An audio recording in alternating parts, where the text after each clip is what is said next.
शुरुआत में हमें नामी नाम की एक लड़की दिखाई जाती है जिसकी आंख अलार्म बजने पर खुलती है। नामी सारा ही दिन मोबाइल इस्तेमाल करती रहती है, जिसकी ऑफिस में काम करते वक्त, किसी से बातें करते वक्त और पार्टी में भी बस मोबाइल इस्तेमाल करती रहती है। फिर पार्टी करने के बाद रात को वो बस के जरिए घर जा रही होती है, तो वहाँ उसकी आंख लग गई थी, उसे पता नहीं चलता और उसका मोबाइल गिर जाता है। और जब वो जागती है तो उसे अपने मोबाइल का ख्याल नहीं रहता। मोबाइल के बगैर ही वो अपने घर आ जाती है, जिसके बाद वो एक लड़की को मिल जाता है। फिर अगले दिन भी नामी अपने घर गहरी नींद में सोई हुई थी, जहाँ तभी उसकी दोस्त आकर उसे जगाती है और तब नामी को ख्याल आता है कि उसका मोबाइल गायब है, इसीलिए वो उसे ढूंढने लगती है। पर जब मोबाइल नहीं मिलता तो वो अपने नंबर पर कॉल करती है और फोन एक औरत उठाती है। असल में जिस लड़के के पास फोन था वो अपनी मॉम की रिकॉर्डिंग के जरिए उससे बातें कर रहा था, मतलब कि बोल उसके मुँह में नहीं थी और वो उनकी आवाज ही नामी को सुना रहा था। वो औरत उसे बताती है कि हाँ, तुम्हारा मोबाइल मेरे पास ही है। ये सुनकर नामी उसे एक होटल में बुलाती है, जिस पर वो मान भी जाता है। वो लड़का फिर उसका मोबाइल चेक करने लगता है, पर पासवर्ड की वजह से उसे नहीं खोल पाता। इस वजह से लड़के को गुस्सा आ जाता है, वो मोबाइल की स्क्रीन ही तोड़ देता है। दूसरी तरफ शहर से दूर जंगलों में एक लड़की की लाश मिलती है, जिसकी हालत काफी खराब थी क्योंकि काफी बेरहमी से उसे मारा गया था। इस केस को एक ऑफिसर देख रहा था, जो अपने साथी को कहता है कि इस कत्ल खून का शक मुझे अपने बेटे जून पर है, जो पिछले 7 सालों से गायब है। जून और कोई नहीं बल्कि वही लड़का था जिसे नामी का मोबाइल मिला था। तो इस सिलसिले में इस ऑफिसर ने बहुत सारी चीजें भी पता की होती है। तो उसका साथी कहता है कि आपको बस शक है, पर उसे पकड़ने के लिए हमें सबूत इकट्ठा करने होंगे। उधर नामी अपने डैड के होटल में आकर उनसे मिलती है। उसे पता चलता है कि मेरे डैड का इंस्टाग्राम अकाउंट भी है, तो ये जानकर उसे काफी खुशी होती है। अब तभी नामी के पास उसी औरत की कॉल आती है जिसके पास उसका मोबाइल था। वो कहती है कि गलती से तुम्हारे मोबाइल की स्क्रीन टूट गई है, मैंने उसे ठीक करने के लिए मोबाइल की एक दुकान पर बेच दिया है, पैसे भी दे दिए, तो तुम उस दुकान पर जाकर अपना मोबाइल ले सकती हो। फिर थोड़ी ही देर बाद नामी अपना मोबाइल लेने के लिए उस दुकान पर पहुंच जाती है, जहां उसे जून भी दिखता है जिसने मास्क लगाया हुआ था। वो नामी के मोबाइल की डिटेल्स में उसका पासवर्ड भी पता लगवा देता है और फिर उसका मोबाइल ठीक करने के दौरान वो उसमें एक हैक करने वाला सॉफ्टवेयर भी डाल देता है और उसके मोबाइल का एक डुप्लीकेट फोन बनाकर नामी को दे देता है। वो फिर वहाँ से चली जाती है। अब जो नामी अपने मोबाइल पर कह रही थी वो सब जून भी देख रहा था, क्योंकि उसने नामी के मोबाइल को अपने कंट्रोल में कर लिया था और ये भी उसे चला सकता था। वो उसके चैट्स, इन्हीं मैसेजेस पर वो किससे बात करती है, कॉल्स, यहाँ तक कि खुद नामी पर भी कैमरा के जरिए नजर रख रहा था। फिर रात में जब नामी अपने डैड के होटल में काम करवा रही थी तो तब जून भी वहाँ आता है और उसे बताता है कि मैं यहाँ आता रहता हूँ। वो उसे इसलिए नहीं पहचान पाती क्योंकि दुकान में उसने मास्क लगाया हुआ था। वो नामी से यहाँ की सबसे खास शराब मांगता है। अब क्योंकि वो उसके मोबाइल पर नजर रख रहा था तो उसे सब पता चल जाता है कि नामी को कौन कौन सी गेम्स पसंद है और किन किन चीजों में उसकी दिलचस्पी है, जिससे वो नामी को इम्प्रेस, मुतासिर कर लेता है। और अब उसे अपने बारे में भी बताता है कि मैं एक ऐसी कंपनी में जॉब करता हूँ जो सॉफ्टवेयर, कंप्यूटर और इंटरनेट से जुड़े सारे काम करती है। उन दोनों को बातें करते हुए नामी के डैड भी देख रहे थे। फिर रात को नामी अपने दोस्तों से बातें करते करते सो जाती है और पूरी रात जून उसका मोबाइल ही चेक करता रहता है, जिससे वो उसके बारे में हर एक जानकारी और राज जान चुका था। जिसके बाद अगली सुबह नामी अपनी ऑफिस आती है। वो दरअसल एक कंपनी में काम करती थी। उधर जून अपनी पिछले शिकारी यानी उस लड़की की तस्वीर देखता है जिसका कत्ल उसने किया था, जो और कोई नहीं बल्कि वही थी जिसकी लाश जंगल में से मिली थी। जिसके बाद वो अपना अगला शिकार नामी को चुनता है। उधर नामी के पास उसकी बॉस आती है, कहती है कि हमारी कंपनी को एक काफी बड़ा प्रोजेक्ट मिला है, साथ ही तुम भी काफी अच्छे से काम कर रही हो, मैं तुमसे बहुत खुश हूँ, इसीलिए मैं तुम्हारी सैलरी दोगुनी कर रही हूँ, यानी कि डबल कर रही हूँ, पर तुम इस बारे में बाकी साथियों को मत बताना। अब उनकी ये सारी बातें जून ने भी सुन ली थी। उधर वो ऑफिसर यानी जून के डैड घर आकर अपनी वाइफ से बातें करने लगती है, पर वो जून के बारे में उन्हें कोई बात नहीं बताती। हालांकि उन्हें पता होता है कि जून और उसकी मोम आपस में राब्ते में है और बातें करती रहती है। वो फिर अपनी वाइफ को बताते हैं कि शहर में एक लड़की का खून हुआ है जिसका शक मुझे जून पर है और मैं ये बात जानता हूँ कि तुम उससे राब्ते में हो, क्योंकि मैंने तुम्हारी और उसकी बातें सुन ली थी। जो सुनकर फौरन वो बोलती है कि नहीं, मैं नहीं मानती, मेरा बेटा ऐसा नहीं कर सकता, वो किसी का खून भला क्यों करेगा।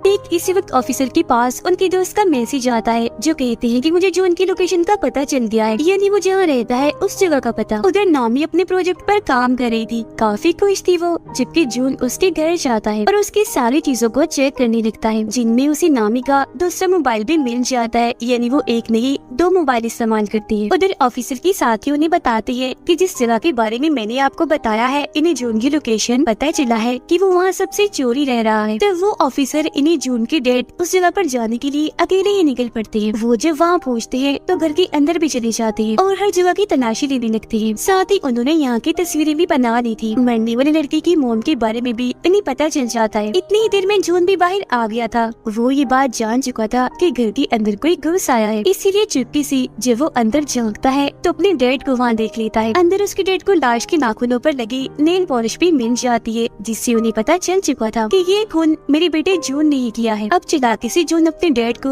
उस कमरे से बाहर बुलाता है और जब वो वापस दोबारा अंदर जाते हैं तो जून वहाँ की हर एक चीज, सबूत, सारे कागजात को बर्बाद कर चुका था। जून अब दोबारा से नामी के होटल में जाता है और उसके डैड से मिलकर उन्हें भी यही बात कहता है कि मैं यहाँ आता रहता हूँ और यहाँ की सबसे खास शराब मांगता है। उसे देखकर नामी के डैड समझ जाते हैं कि ये झूठ बोल रहा है, ये हमारा रेगुलर कस्टमर नहीं है, मतलब ये यहाँ रोज रोज नहीं आता। फिर वो नामी से बातें करने लगता है और रात को जब वो बाप बेटी घर जा रही थी तो उसके डैड नामी को कहते हैं कि जून एक नंबर का झूठा इंसान है, वो हमसे कुछ छुपा रहा है क्योंकि वो दूसरी बार आया है होटल में, उससे पहले कभी भी नहीं आया, मुझे वो ठीक नहीं लग रहा, तो तुम उससे दूर रहो। जिस पर वो कहती है डैड मुझे तो ऐसा कुछ नहीं लगता, पर ठीक है मैं उससे दूर रहूंगी। अब उनके बीच की ये सारी बातें जून ने भी सुन ली थी। रात को नामी अपने दोस्त के साथ थी, वो उसे भी जून के बारे में बताती है कि अगर वो थोड़ा सा हुलिया बदले यानी बाल छोटे करवा ले और चश्मा उतार दे तो वो बहुत ही प्यारा लगेगा। उसकी दोस्त कहती है कि मैं भी उसे देखना चाहती हूँ। तब नामी उससे वादा करती है कि ठीक है मैं तुम्हें उससे मिलवा दूंगी। ऑफिसर मरने वाले लड़के की मोम से आकर मिलती है, जहाँ वो इन्हें बताती है कि मेरी बेटी का मोबाइल कहीं गिर गया था, फिर उसकी स्क्रीन टूट गई और मेरी बेटी को मोबाइल पर एक मोबाइल की दुकान से मिला था, जिसके बाद से ही उसके साथ अजीबोगरीब चीजें होना शुरू हो गई थी और उसके बाद फिर किसी ने उसे मार दिया। तब वो लड़के की मोम से वादा करती है कि आप परेशान ना हो, उसके खूनी को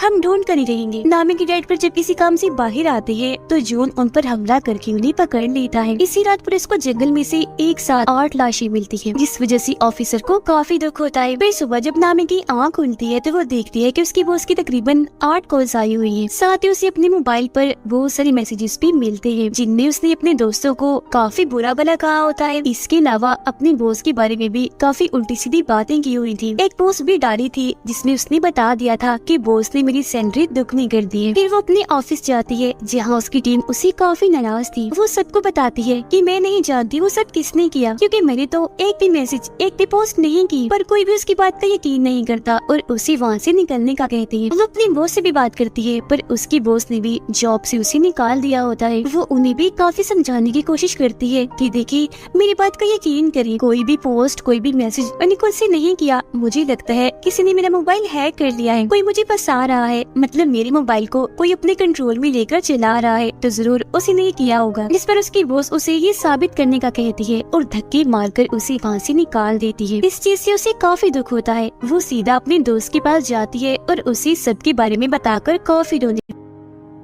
तब उसकी दोस्त उसे सहारा देती है, उसे संभालती है। ये चीज जून ने भी देख ली थी। वो सोचता है कि नामी अपने दोस्त के काफी करीब है, तो पहले रास्ते से इसे हटाना होगा। वो और उसकी दोस्त पुलिस स्टेशन जाती है और इस सब के बारे में बताती है। तब ऑफिसर उनसे कहता है कि ये सब आपके साथ ऑनलाइन हुआ है, इसलिए हम आपकी कोई मदद नहीं कर सकते, क्योंकि जिसने भी आपके साथ ऐसा किया हम उसे नहीं पकड़ सकेंगे। ये सुनकर उसकी दोस्त को काफी गुस्सा आता है, जिसके बाद दोनों यहाँ से चली जाती है। जून अब नामी के डैड के घर पर ही रह रहा था, क्योंकि उसने उन्हें वहाँ बांध के रखा हुआ था। वो उनकी मोबाइल से नामी को मैसेजेस भी करता रहता है, ताकि उसे शक ना हो कि मेरे डैड को किसी ने अगवा कर लिया है। वो दोनों फिर होटल में आकर बातें करने लगती है। इस बारे में सोच रही थी कि आखिर ऐसी हरकत कौन कर सकता है। वो फिर बात करती है कि इस बारे में पता लगवाने के लिए हमें एक ऐसा इंसान चाहिए जो कंप्यूटर और इंटरनेट में काफी माहिर हो। अब तभी यहाँ जून भी आ गया था, जिसके लिए नामी जूस लेने जाती है और वो उसकी दोस्त के साथ मिलकर नामी का फोन चेक करने लगता है। वो फिर जब आती है तो जून उसे बताता है कि किसी ने तुम्हारा मोबाइल हैक किया हुआ है। उस इंसान ने तुम्हारे मोबाइल में एक ऐसा सॉफ्टवेयर डाला है जिससे तुम्हारा मोबाइल उसके कंट्रोल में आ गया है और तुम जो भी करोगी उसे पता चल जाएगा और मोबाइल को वो अपने तरीके से भी चला सकता है। वो फिर नामी को बाहर लाता है और बताता है कि ये काम किसी करीबी का है, वो करीबी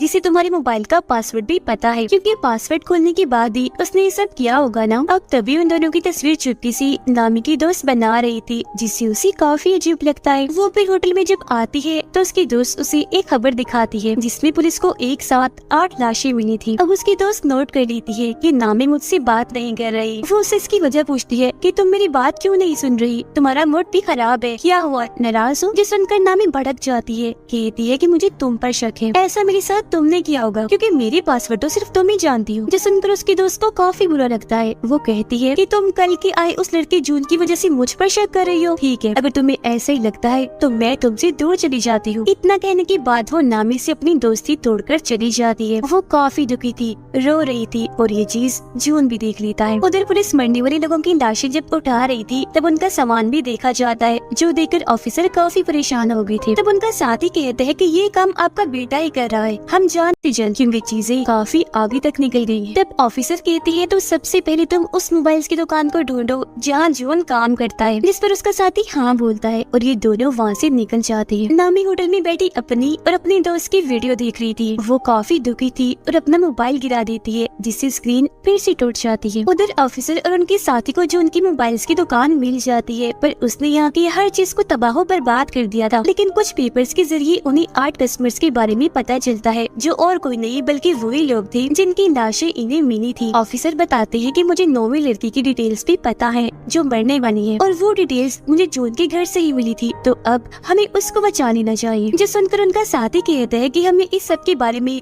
खबरों में भी चला देना चाहिए ताकि जून को जल्द से जल्द पकड़ा जा सके। अब तभी इधर नामी भी आ जाती है। उसने इन दोनों की बातें सुनी थी और जब वो वहाँ जून का नाम देखती है तो समझ जाती है कि और किसी ने नहीं बल्कि जून ने ही मुझे फंसाया है। उसने मेरा मोबाइल हैक करके वो सारी मैसेजेस और पोस्ट की थी, उसकी वजह से ही मैं आज अकेली हूँ, मेरे पास नौकरी भी नहीं है और मेरी इतनी अच्छी दोस्त भी मुझे छोड़कर चली गई है। वो मजीद जून की कंपनी में कॉल करती है जहाँ से उसे पता चलता है कि इस नाम का कोई भी वर्कर यहाँ काम नहीं करता। जो सुनकर नामी को जून पर काफी गुस्सा आता है और वो फैसला करती है कि मैं उसे अपना बदला लेकर उसे सबक सिखा कर ही रहूंगी। उसकी ये बातें ऑफिसर ने भी सुन ली थी, पर वो उसे ये बात नहीं बताते कि जॉन एक सीरियल किलर भी है, यानी एक खूनी जिसने न जाने कितने लोगों को मार दिया है। पर वो सिर्फ ये कहते हैं कि मैं भी जून को पकड़ना चाहता हूँ, वो अच्छा लड़का नहीं है। जिस पर नामी उन्हें एक आइडिया देती है कि मैं ऐसा करूंगी कि उसे मिलने के लिए घर बुला लूंगी, मैं आप लोगों को भी बता दूंगी तो उसे पकड़ने के लिए फौरन आप लोग आ जाना। जिस पर वो दोनों ऑफिसर्स मान जाते हैं। फिर अगले दिन जून के पास नामी का मैसेज आता है जो उसे मिलने के लिए बुलाती है, जबकि उसके घर के बाहर नीचे दोनों पुलिस ऑफिसर्स गाड़ी में जून की आने का इंतजार कर रही थी। अब जून नामी की ख्वाहिश के मुताबिक अपना हुलिया बदलता है, जिसे वो अपने बाल काट कर चश्मा उतार कर उसे मिलने चाहता है। वो उसके घर के बाहर नीचे पहुँचता है जबकि नामी ऊपर अपने घर में तैयार हो रही थी। नीचे जब जून आगे बढ़ रहा था तो दोनों पुलिस ऑफिसर्स उसे पकड़ लेती है, पर उसका चेहरा देखकर समझ जाते हैं कि ये जून नहीं है बल्कि कोई और ही है, क्योंकि दरअसल हुलिया बदलने की वजह से वो उसे पहचान नहीं पाई। अब जून उन दोनों को धमकाने लगता है कि मैं तुम्हारे खिलाफ रिपोर्ट करूंगा क्योंकि मैं मासूम हूँ, बेकसूर हूँ और तुम मुझ पर शक करके गन दिखा रही हो। जिस पर ऑफिसर का साथी कहते हैं वो दरअसल हमें गलतफहमी हो गई थी, हम किसी खोने को ढूंढ रहे हैं। पर जून उनसे कहता है कि खैर जो भी है देख लूंगा तुम्हें।